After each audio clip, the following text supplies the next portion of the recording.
দেখো বন্ধুরা, আজকে আমি মনে মনে ঠিকই করে রেখেছিলাম যে আমি বিকেলের নাস্তাতে আমি ডিমের অমলেট খাবো আর তার সাথে খাবো ডিম টোস্ট।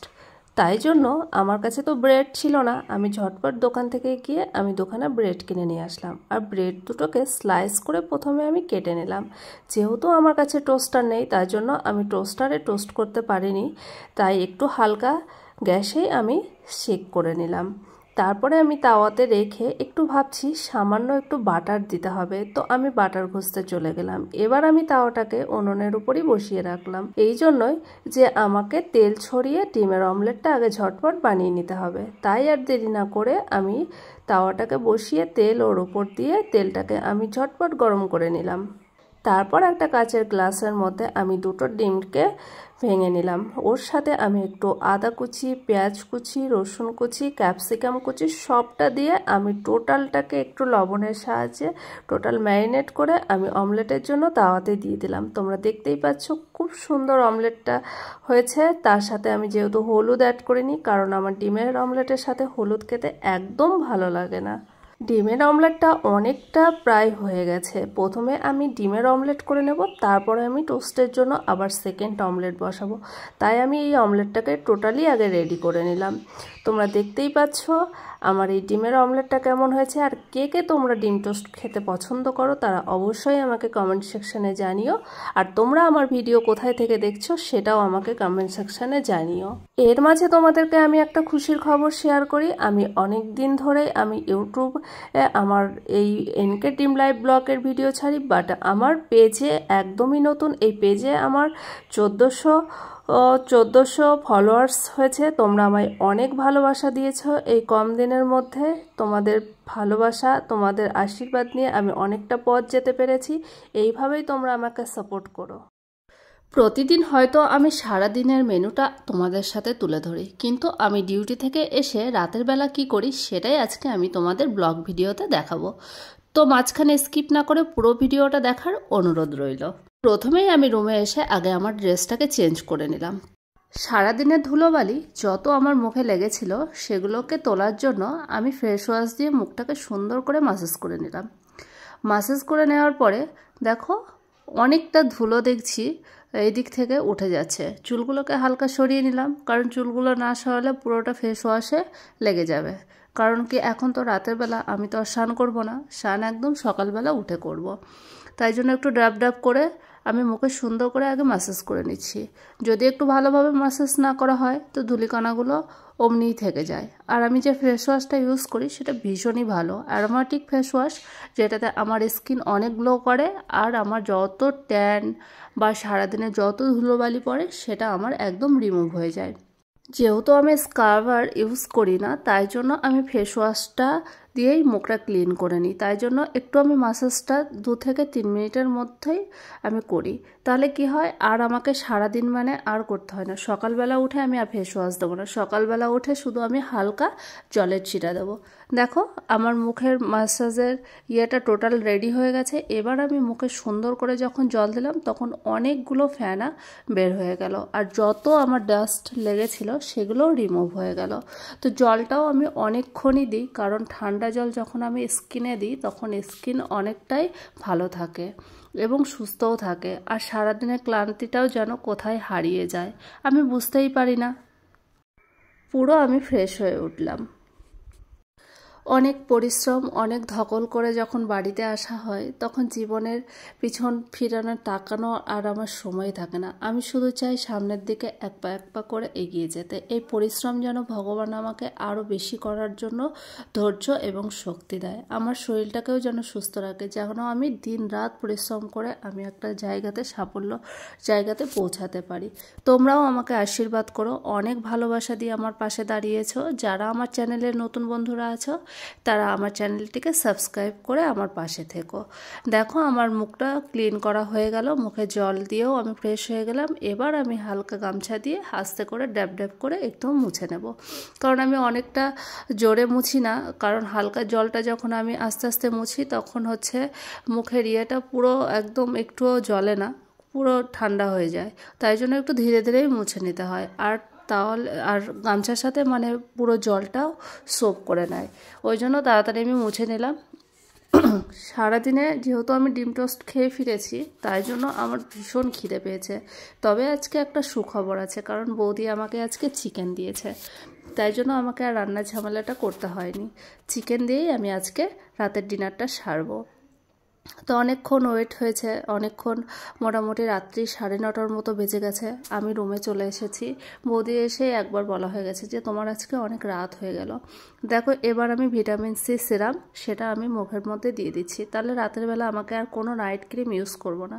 তবে হালকা একটু ময়েশ্চারাইজার নিতে হয়, নাহলে স্কিনটা অনেকটাই শুষ্ক হয়ে যায়, কারণ সিরাম দেওয়ার পরে একটু শুষ্কই হয়ে যায়, তখন একটু ময়েশ্চারাইজার দিলে অনেকটা সফটও হয়ে আসে।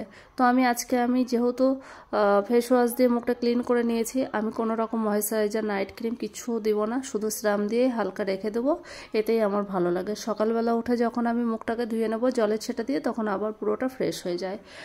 তো আর বেশি কিছু আমাকে করতে হয় না। ইতিমধ্যে বৌদির ডাক পড়ে গেল। আমি বললাম তোমার রান্নাঘরেই রেখে দাও, আমি পরে গিয়ে নিয়ে আসবো।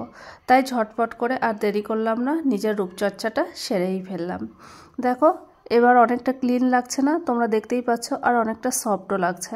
তবে একটু শ্রাম দেওয়ার পরে একটু শুষ্কতা আসে, কিন্তু আমার স্কিনে অতটা ইয়ে করে না। আর এইদিকে আমার অনেকটা ন্যাকও নেই যে অনেকটা মেকআপ করা, অনেক সাজগোজ করা, এগুলো আমার ধাতে ঠিক আসে না। এবার আমার রইল হেয়ার, কারণ হেয়ারটা সারাদিনে অনেক ডাস্টের মধ্যে ছিল, এবার হাওয়াতে অনেক উস্কো শুষ্কো হয়ে গেছে, তাই জন্য ভালো করে আগে আঁচড়ে নিলাম। আজকে আমি সরু চিরুনিটা দিয়েই আঁচড়ালাম। এবার আমাকে বড় চিরুনিটাই নিতে হবে, কারণ অনেকগুলো নাইলে চুল উঠে যাবে। তাই আমি বড় চিরুনিটা দিয়ে সুন্দর করে আমি রেডি করে নিলাম। ওইদিকে বৌদি আমাকে ডাকছেই, কারণ অনেকক্ষণ বসে আছে, তো আমি যতক্ষণ না খাবার আনবো ততক্ষণ আমাকে ডাকতেই থাকবে। তবুও দাদাভাই যেহেতু খাচ্ছে, ওই জন্য অতটা চিন্তাও নেই। মোটামুটি ওনারাও অনেক টাইম পর্যন্তই নিচে থাকে, যেহেতু ওনারা উপরে থাকে, তাই জন্য তাড়াতাড়ি কাজ সেরে চলে যায়। এবার দেখো, আমি হালকা সুন্দর করে বেনুনি করে নিলাম। বেনুনি করলে তাহলে কি হয়, রাতের বেলা যখন আমি ঘুমাবো তখন চুলগুলো খুব ভালো থাকে এবং সুস্থ থাকে, চুলগুলো একদম নষ্ট হয় না, আর চুল ঝরেও কম। এমনি আমার সামনের দিকে হেলমেট পরতে পরতে আমার চুলটা উঠে গেছে। যখন আমার স্কুটি ছিল তখন আমাকে দিনরাত হেলমেট পরতে হতো। অ্যাক্সিডেন্টের পরে আমি স্কুটিটা বিক্রি করে দিই, তারপরে আমাকে আর হেলমেট পরতে হয় না। যখন আমি ডক্টরদের বাইকে বা আমার ফ্রেন্ডদের বা কলিগদের বাইকে চড়ে যাই, তখন আমার যে হেলমেটটা রাখা আছে সেটাই আমি ইউজ করি। যদিও বা আমার তাতে কোনো অসুবিধা হতো না, কিন্তু মাথাতে আমি একটা ওড়না জড়িয়ে নিতাম, আর একটা সুন্দর করে, নাইলে ওই যে ডক্টর ক্যাপগুলো থাকতো সেগুলোই মাথাতে দিয়ে নিতাম। তাতে কি হতো, হেয়ার ফলটা অনেক কম হতো। তবু আমার সামনেটা যেহেতু অনেকটাই চুল উঠে গেছে, তো আমি এটাকে আটকাতে পারিনি। যাক, কি আর করা যাবে, এগুলো ভেবে আর লাভ নেই, আমাকে সামনের দিকেই এগিয়ে যেতে হবে। প্রায় আমার বেনুনি করা কমপ্লিট, কারণ আমি গার্ডারগুলো সব আমার জানলার সঙ্গে লাগিয়ে রেখে দিই, কারণ যখন আমি কেচে দিই তখন জানলার হাওয়াতে সুন্দর করে শুকিয়ে থাকে ওগুলো, আর বেশ ভালো লাগে। আর যখন সময় হয় তখন একটু তাড়াতাড়ি সামনাসামনিও থাকে, আমি খুঁজে পাই। এবার দেখো তো বন্ধুরা, আমাকে ন্যাচারালভাবে কেমন লাগছে, সবাই কিন্তু আমাকে কমেন্টে জানাবে। এবার আমি খাবার আনতে চলে গেলাম। এই দেখো, আমাকে ভাত আর চিকেন কষা দিয়েছে, তার সাথে আমার আর কিচ্ছু লাগবে না, কারণ একটু ডাল ছিল, স্যালাড ছিল, লেবু ছিল, আমি কিচ্ছু নিইনি, শুধু আমি চিকেন আর আমি ভাতই নিয়ে এসেছি, কারণ ওটাই আমার বেস্ট খাবার। এবার আমি অনেকক্ষণ ধরে তোমাদের সাথে মজা করে করে খাবো। তবে একটা খেতে খেতে তোমাদের সাথে আমার একটা ছোটোবেলার কথা শেয়ার করি। আমরা যখন স্কুলে পড়াশোনা করতাম তখন আমরা 4টে বান্ধবী ছিলাম, মানে 4টে বান্ধবী না, আমি নিয়ে 4 জন, আমার 3টে বান্ধবী ছিল। সেই প্রথমে আমরা ফার্স্ট, সেকেন্ড, থার্ড আর ফোর্থ হতাম। আমরা 4 জনই মেয়েরা, যেহেতু আমরা কোয়েট স্কুলে পড়তাম, আমাদের একটা ছেলেদের ইয়েও ছিল, তবে আমাদের সেকশন ভাগ করে দিয়েছিল, যত ছেলেরা আছে সব এ সেকশন, আর যত মেয়েরা আছে সব বি সেকশন। যত ছেলেরা আছে সব বি সেকশন, আর যত মেয়েরা আছে সব এ সেকশন। তো দুটো সেকশনে আমাদের ভাগ হয়ে গেছিলো। তখনকার একটা সুন্দর মুহূর্তের কথা আমার মনে পড়লো। লাস্ট আমাদের যেদিনকে মাধ্যমিক পরীক্ষা আমরা দিই, তখন মোটামুটি আমাদের 3 জনের সাথে কারো কোনো যোগাযোগ ছিল না। হঠাৎ করে যখন আমাদের এক্সাম সেন্টার পড়েছিল আমাদের গ্রামেরই একটা বয়েজ স্কুলে, সেখানে আমাদের লাস্টটা পরীক্ষার দিনই শুধু দেখা হতো। সেই স্মৃতিগুলো দেখা হতে হতে, সেই স্মৃতিগুলো, সেই যে লাস্ট দেখা, আর সেই মনের কোঠায় রেখে যাও, কেউ কারোর সাথে আমরা যোগাযোগ করতে পারিনি। ফেসবুকের মাধ্যমে অনেকটা সময় আমার বান্ধবীদের সাথে পরিচয় হয়েছে, কিন্তু সেই রকম আর কথা হয়ে ওঠেনি। তো এই 2025-এ আমি দেখলাম মানে আমার 3টে বান্ধবী ছিল, দুটো আমি তো প্রথমেই বিয়ে করে নিয়েছিলাম পালিয়ে, আর দ্বিতীয়ত হচ্ছে মানে সংযুক্তা যে ছিল ওর বিয়ে হয়ে গেছিলো, রিয়ার এখনও বিয়ে হয়নি, আর রোজি রিসেন্টলি বিয়ে করলো। তো রোজির যখন বিয়ের ছবিগুলো আমি দেখছিলাম কি মিষ্টি ওকে দেখাচ্ছে, কি ভালো দেখাচ্ছে। আমি যখন খুব তাড়াতাড়ি 11-এই বিয়ে করে নিলাম তখন আমাকে ওরা কত বকা দিয়েছিল। আর দেখুন বন্ধুরা, আমার আজ বিয়ে হয়ে আমি আজকে সিঙ্গেল মম হয়ে বসে আছি, আর ওরা এখন বিয়ে করছে, ওদের লাইফ এখন সেটেল হচ্ছে। কত সুন্দর মুহূর্তগুলো আমরা কাটিয়েছি। যখন ছোটোবেলাকার বন্ধুদের সাথে দেখা হয়, বান্ধবীদের সাথে দেখা হয়, তখন ওরা অনেকেই আমার পরিস্থিতির কথা জিজ্ঞাসা করে।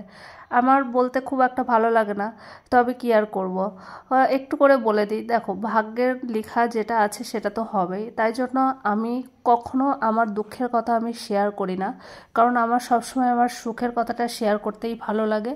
আর তোমাদের সাথে আমার মিশতেও খুব ভালো লাগে। তোমরা এতটা ভালোবাসা দিয়ে আমার পাশে দাঁড়িয়েছো, তার জন্য আমি অনেক কৃতজ্ঞ।